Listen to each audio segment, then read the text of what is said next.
Сәлем, кызлар, малалар. Білесізме, бүгін миңа әбием бір бик қызық әкиет сөйледі. Ұшырға үйренген аю баласы турында ол әкиет. Сізнің де шушы әкиетні тыңлайсығыз келеме? Алай болса, оңайлы етіп отырыңыз, әкиетімізді башлайбыз.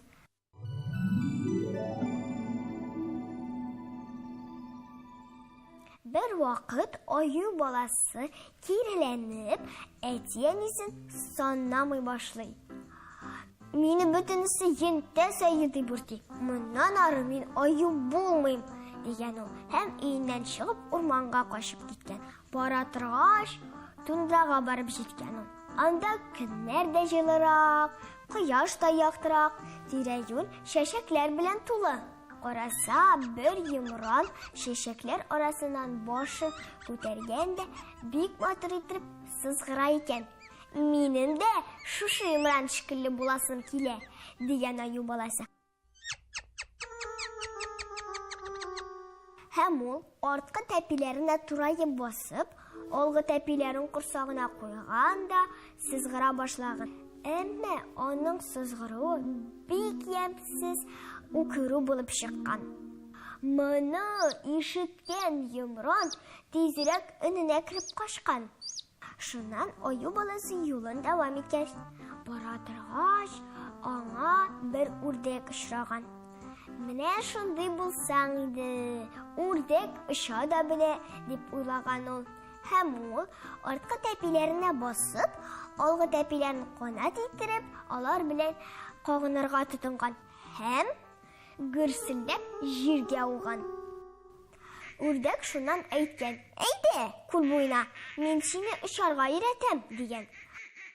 Текә яр буенда үрдәк канатлары белән җилпегән дә очып та киткән. Аю баласы алгы тәпиләрен җәеп җибәргәндә шапылдап суга ауган.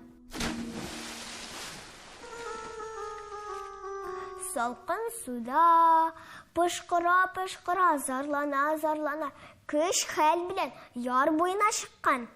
Яр буена чыккач, бераз танышлангач, урман читендә йөргән әти-әнисен күреп ала. Алар ентәз балалары белән нидер сөйләшә-сөйләшә, рәхәтләнеп, җиләк ашап йөриләр иде. Шул чак аю баласының йөрәге ярсып тибә башлаган. Күзләренә яшь килгән. Һәм ул: "Юк, күпме үртәсәләр дә, күпме көлсәләр дә, мин барыбер аю булам. Барысын көнләштерлек аю булам", дигән ул. Һәм оланлыктагы әти-әнисе янына чапкан. Бигрәк кызык инде бу аю баласы. Үрдәк шикелле дә очып караган, йымран кебек тә сызгырган. Ярый әле вакытында үз хатасын аңлап алган. Хатаңны тану үзе батырлык икәнен онытмагыз, дусларым. Ә бүгенгә мин сезнең белән сау булашам. Сау булыгыз.